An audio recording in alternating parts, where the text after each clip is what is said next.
Tomar constable Gwalior का, और उसके बाद पुलिस की टीम जो है वो अर्चना तक लखीमपुर खीरी नेपाल बॉर्डर तक पहुंच जाती है। तो कहीं ना कहीं ये सारे इनपुट्स जो लगातार पुलिस सर्चिंग कर रही थी, तलाश रही थी अर्चना की तलाश में, और अब जाकर पुलिस की तलाश तो पूरी हो गई है, लेकिन सवाल कई खड़े हुए हैं जिनके जवाब बिल्कुल पुलिस को अभी देने होंगे। जी प्रशांत। बिल्कुल बिल्कुल ठीक कहा आपने। जीआरपी भोपाल जीआरपी जब पूछताछ करेगी तब हो सकता है बहुत सारे राज खुलें। ललित बने हुए, ललित आप जिक्र कर रहे थे राम तोमर का, और उसी ने बताया, ये भी जाता है कि जो इंदौर से कटनी का टिकट था वो भी उसी का बुक कराया हुआ था, 2 साल से संपर्क में भी बने हुए थे।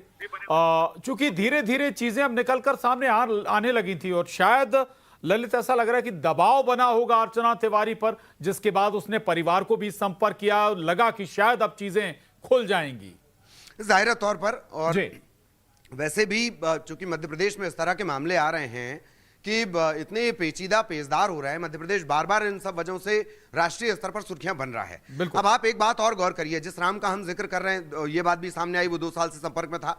पुलिस ने आज उससे चर्चा भी की है, इंदौर और भोपाल जीआरपी, आज उससे चर्चा भी की गई है, राम तोमर से चर्चा की गई है, मतलब एक तरह से पूछताछ जिसको हम कहते हैं। पर चूंकि अभी गिरफ्तारी नहीं है तो हम उसे कस्टडी में लेने नहीं कह सकते, लेकिन पूछताछ जरूर की गई है, एक बात। दूसरी बात, आप देखिए कि दिन का चयन, रक्षाबंधन के लिए बहन अपने भाई को राखी बांधने के लिए निकलती है, उसके बाद वो रहस्यमय तरीके से गायब होती है। रहस्यमय तरीके से न सिर्फ गायब होती है बल्कि 12 दिन तक उसकी तलाश में जंगल, खेत, रेलवे ट्रैक, एक साल पुराने पुलिस कॉल रिकॉर्ड पे चली गई थी। आप अंदाजा लगाइए, एक साल पुराने अगर उसके रिकॉर्ड खंगाले जाते तो कितना ज्यादा इसमें वक्त लगता। मतलब मैं ये कहना चाह रहा हूं कि कितने तरीके से ये सब कुछ प्लान लगता है। अब वो किसने किया प्लान, वो तो अभी सामने नहीं आ पाया है, या जब तक मेरा ख्याल है पहले ट्रांजिट रिमांड लेनी होगी, ट्रांजिट रिमांड के बाद फिर लाया जाएगा। जीआरपी का सिस्टम हालांकि मैं नहीं जानता हूं, लेकिन सामान्य पुलिसिंग में ट्रांजिट रिमांड उस स्टेट से लेनी होगी और फिर इस स्टेट में उसे लाया जा सकता है। जीआरपी को लेकिन मेरा ख्याल है इसमें कोई सहूलियत होगी, तो अब उससे ही पूछताछ के बाद पता चलेगा कि दरअसल ये पूरा मामला है क्या। एक बात। दूसरी बात, हम ये बता रहे हैं और जानकारी भी यही मिल रही है कि सिर्फ अर्चना बरामद हुई है, यानी वो अकेली थी, और जाहिर तौर पर 12 दिन हो गए।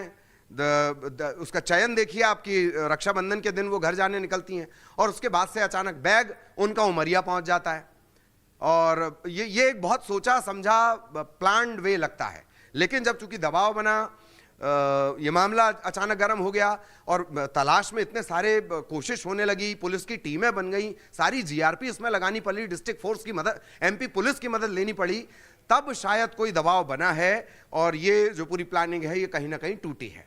बिल्कुल बिल्कुल। और रमाकांत, जो पहले भी जिक्र हो रहा था, और नारायण भी यही जिक्र कर रहे हैं, ललित भी यही जिक्र कर रहे हैं कि परिवार जरूर कुछ छुपा रहा था, और शायद कुछ ऐसी बात है जो पहले बता देते तो शायद जीआरपी के लिए, पुलिस के लिए थोड़ा और इजी हो जाता पहुंचना अर्चना तिवारी तक। रमाकांत, तो सुलझ गई है, लेकिन उसके गायब होने के पीछे की हिस्ट्री क्या थी, अब इसका पता लगाया जाना बेहद जरूरी है। क्योंकि जिस तरह से शुरुआत से ही अर्चना के परिजन सवाल उठा रहे थे और कहीं ना कहीं सीबीआई जांच की मांग कर रहे थे और कह रहे थे कि हमारी बेटी के साथ कोई दुर्घटना ना हो जाए, तो शुरुआती तौर पर देखा जाए तो उनके परिजनों को पता नहीं था कि अर्चना कहाँ और किस स्थिति में है। लेकिन पिछले कुछ 3-4 दिनों से जिस तरह के उनके बयान आने बंद हो गए थे, किसी तरह की डिमांड आनी बंद हो गई थी और वो पूजा पाठ की तरफ या धार्मिक अनुष्ठान की तरफ चले गए थे, तो कहीं ना कहीं लग रहा था कि परिजनों को किसी तरह की कोई सूचना या जानकारी मिल गई है।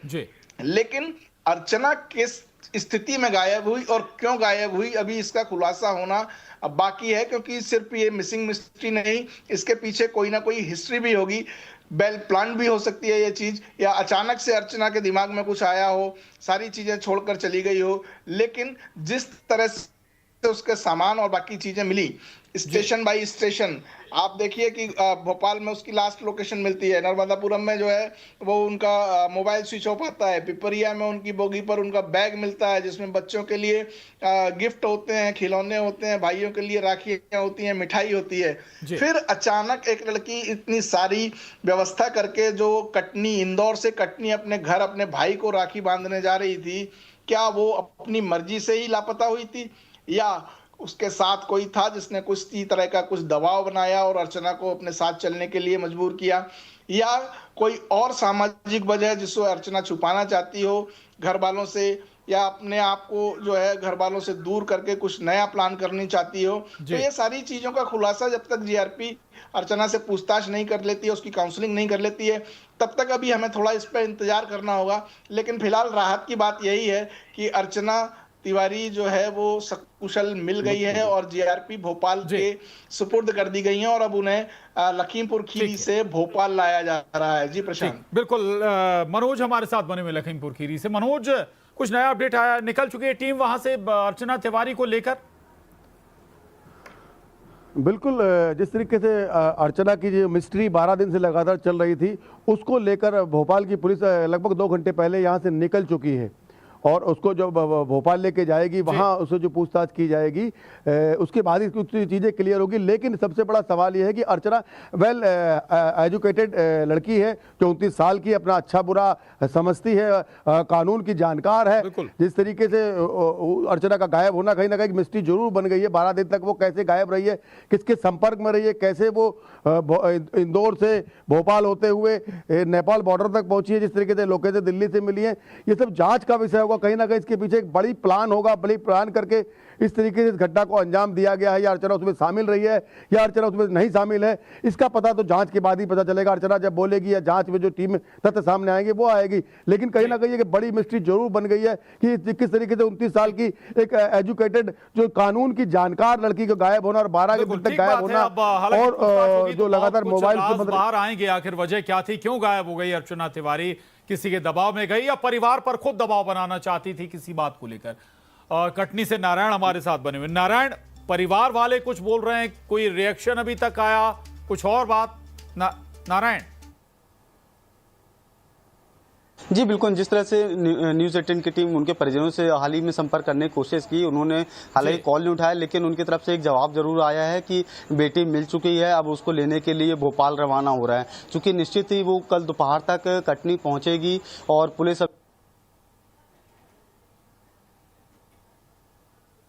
नारायण से संपर्क ठीक नारायण की आवाज पूरी आ नहीं रही है। तमाम जो बातें हैं, नारायण थोड़ा बेहतर आवाज, नारायण थोड़ा बेहतर नेटवर्क में नारायण की आवाज कट रही है। हाँ, और मैं प्रशांत, एक बड़ा महत्वपूर्ण पॉइंट है, मैं चाह रहा हूं कि इस पॉइंट को भी इस चर्चा में शामिल जरूर होना चाहिए। ठीक है, लोढ़ा साहब बहुत अच्छी बात है, बड़े मीडिया फ्रेंडली हैं, उनकी बाइट आइट भी आ गई है एक्स पर। लेकिन एक बात तो है प्रशांत की, चाहे वो जानबूझकर हो या जैसे भी हो, जमीन निकल गई, जमीन खा गई, आसमान निकल गया, पुलिस अपनी पीठ थपथपा रही है। उन्होंने ये भी कहा था, लोढ़ा साहब ने, मैं गलत नहीं हूं तो, कि भाई हमको जो भी हमको जानकारी मिलेगी वो आपको दी जाएगी। लेकिन एक पेज तो है प्रशांत, ऐसा कैसे हो सकता है कि आप सारे सीसीटीवी फुटेज खंगालने का दावा करें?